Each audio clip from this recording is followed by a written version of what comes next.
معاشرتی ظلم کے جو نقصانات ہوتے ہیں اور بنیادی طور پر وہی نقصانات جو ہے وہ ریکارڈ پر ہوتے ہیں کہ جناب یہ کسی معاشرے میں نقصان وہ کیا ہے، میں چاہتا ہوں ڈاکٹر صاحب اس پر کچھ کلام فرمائیے۔ بسم اللہ الرحمن الرحیم۔ رب اشرح لی صدری ویسر لی امری واحلل عقدۃ من لسانی یفقہوا قولی۔ معاشرے کی بنیادی یونٹ گھر ہوتا ہے اور ایک گھر زوجین سے مل کر بنتا ہے اور پھر ان کی اولاد اس گھر کو آگے لے کر چلتی ہے۔ نبی کریم صلی اللہ علیہ وسلم کی سیرت میں جب ہم دیکھتے ہیں تو حضور علیہ السلام نے حجۃ الوداع کے موقع پر اور اس کے بعد بھی معاشرے کے جن دو طبقوں کے حقوق کے بارے میں سب سے زیادہ توجہ دلائی ہے، جن کے حقوق کی ادائیگی کا کہا ہے، وہ دو طبقات ہیں، ایک خواتین اور دوسرے ملازمین۔ جب خاتون کی ہم بات کرتے ہیں تو افسوس کے ساتھ 21ویں صدی میں بھی ہمارا طرز عمل وہی ہے جو قرآن مجید فرقان حمید میں عہد جاہلیت میں لوگوں کا بتایا گیا تھا کہ جب بیٹی ہوتی تو ان کے افسوس سے منہ سیاہ ہو جایا کرتے تھے۔ ہم معاشرے میں ابھی بھی یہ دیکھتے ہیں کہ بیٹی کی ولادت کی جب خوشخبری دی جاتی ہے تو کہا جاتا ہے کہ اچھا چلیں اللہ تعالیٰ صحت عافیت دے، بیٹی ہے مبارکباد کیا دینی۔ اس طرح کے جملے کہہ کے بیٹی کے احساسات اور جذبات کو جو ہے تکلیف پہنچائی جاتی ہے، اور بچپن سے جب وہ معاشرے کے اندر آنکھ کھولتی ہے تو وہ یہ محسوس کرتی ہے کہ بیٹوں کو مجھ پر ترجیح دی جا رہی ہے، بالکل۔ اور یہ ترجیح دینے والے بھی عام طور پر خواتین ہی ہوتی ہیں۔ تو اس اعتبار سے دیکھیں تو یہ بھی ظلم کی ایک صورت ہمیں نظر آتی ہے۔ اسی طریقے سے بیٹیوں کے معاملے کے اندر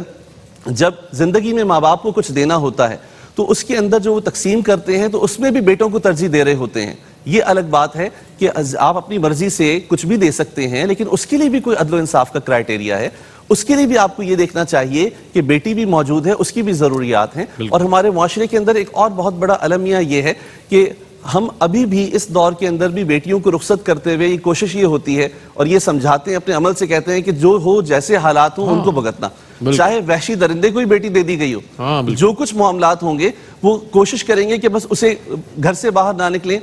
اور بچی واپس نہ آئے۔ اور اسی طریقے سے گھروں کے اندر یہ بھی دیکھا گیا ہے کہ اگر بیٹے نہیں ہیں، بیٹی ٹیلنٹڈ ہے اور اچھا کما رہی ہے تو پھر ہم اس کے جذبات اور احساسات کا خیال نہیں رکھتے اور چاہتے ہیں کہ وہ دیر تک کماتی رہے۔ اگر اس کا نکاح کر دیں گے دوسرے گھر میں چلی جائے گی تو ہمارا گزارا کیسے ہوگا۔ اور ایک صورت یہ بھی ہوتی ہے کہ بسا اوقات اگر طلاق ہو جائے یا بیٹی بیوہ ہو جائے تو ہمارے ہاں دوسری شادی کو کسی حد تک اب بھی معیوب سمجھا جاتا ہے، اور بیٹی کی دوسری شادی، اور پھر اس طرح کے ہیلے بہانے ہم بناتے ہیں کہ کہیں ایسا نہ ہو کہ پھر کوئی ایسا شخص ہے تو کیا ہوگا۔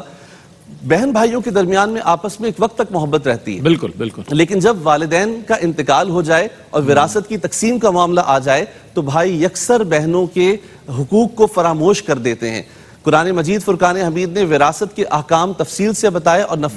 نصیبا مفروضہ کہا کہ مقرر کر دیے اللہ تبارک و تعالیٰ نے حصے، لیکن بھائی وہی ایک ایکسکیوز کرتے ہیں کہ ماں باپ نے تمہیں جہیز دے دیا تھا جس کی وجہ سے اب تمہارا وراثت میں کوئی حصہ نہیں ہے۔ حالانکہ جہیز دینا تو یہ ایک معاشرتی ضرورت کے تحت تھا، اگر نہ دیتے تو بیٹی کو بیاہتے کیسے، لیکن پھر وہ بیٹی زندگی بھر بولتی رہتی ہے بھائیوں سے، لیکن بھائی دینے کے لیے تیار نہیں ہوتے، اور وہ اس طرح سے اظہار کر رہے ہوتے ہیں کہ جیسے کہ یہ کوئی قرض مانگ رہی ہے، حالانکہ وہ اپنا حق مانگ رہی ہوتی ہے۔ تو مختلف اعتبار سے دیکھیں تو ہم عورتوں کے حقوق کو پامال کر رہے ہوتے ہیں، لیکن دوسری طرف یہ بھی دیکھا گیا ہے کہ یہی بیٹی جب کسی گھر میں جاتی ہے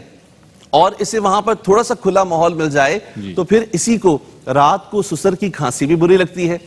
ساس کچن میں جا کے برتنوں کو جو آواز آ رہی ہوتی ہے تو اس سے بھی الجھن پیدا ہوتی ہے، اور پھر اسے یہ جو بوڑھے شوہر کے ماں باپ ہیں یہ بوجھ لگنے لگتے ہیں۔ تو اس طرح سے ہمیں اپنے معاشرے کے اندر دیکھنا چاہیے کہ کس انداز سے ہم دوسروں کے حقوق کو پامال کر رہے ہیں، کس انداز سے تکلیف دے رہے ہیں۔ رئیس بھائی میرے پاس ایک سیدہ بچی آئی اور آ کر اس نے کہا کہ سر میں حالات سے بڑی پریشان ہوں، میں نے معلومات کرنے کی کوشش کی تو کہنے لگی سر مجھے میرے گھر سے اس لیے نکالا گیا ہے کہ تو نے پہلی جو اولاد پیدا کی ہے وہ بیٹی ہے، اور اس سے بڑی بات کیا کہ اگر تو نے بیٹی ہی پیدا کرنی تھی تو خوش شکل تو پیدا کرتی، تیری تو بیٹی بھی خوش شکل نہیں ہے۔ وہ سیدہ کہنے لگی میں اپنی بیٹی کے ساتھ باہر آئی اور اپنے گھر تک نہیں پہنچ سکی، حالانکہ گلی میں ہی میرا گھر تھا، وہیں پر میں بے ہوش ہو گئی اور پھر مجھے دوسرے لوگ گھر لے کر گئے۔ یہ ہمارے ہاں ہو رہا ہے۔ اور اسی طریقے سے دوسرا طبقہ جو ملازمین کا ہے، تو اگر کسی کو بھی منصب مل جائے، منصب ملنے سے پہلے تو بندہ السلام علیکم ہاتھ میں لا رہا ہوتا ہے، منصب ملنے کے بعد اس طرح سے بیٹھ جائے گا اور دور سے جی بھائی کیا ہوا، جیسے کبھی پہچانتا ہی نہیں ہے۔ حضرت علی کرم اللہ وجہہ الکریم سے ایک قول منسوب ہے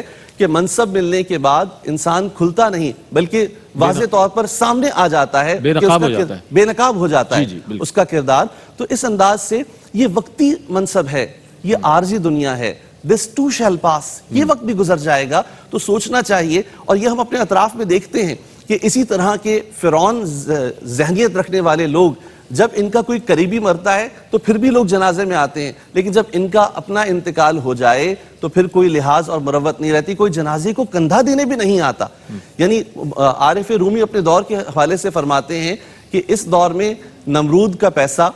فرعون کی حکومت اور قارون کی دولت لوگوں کے پاس نہیں ہے. اگر یہ ہوتی تو ہر دوسرا خدا بننے کے لیے تیار رہتا. تو ہمیں سوچنا چاہیے کہ یہ سب چیزیں عارضی ہیں. اگر ہم نے ان کے ساتھ انصاف نہ کیا اور ہم نے لوگوں کو ان کے حقوق نہ دیے تو بروز قیامت اللہ تبارک و تعالی ہمیں بھی ایسے ہی عبرت کا نمونہ بنا دے. اگر خدا نخواستہ اس نے معاف نہ کیا، جیسے فرعون کو عبرت کا نمونہ بنایا ہے، نمرود کو بنایا ہے، حامان اور شداد کو بنایا ہے. تو اس لیے کوشش کرنی چاہیے کہ جن کے جو حقوق ہیں انہیں ادا کر دیا جائے تاکہ ہماری دنیا اور آخرت بہتر ہو سکے. بہت اچھی بات.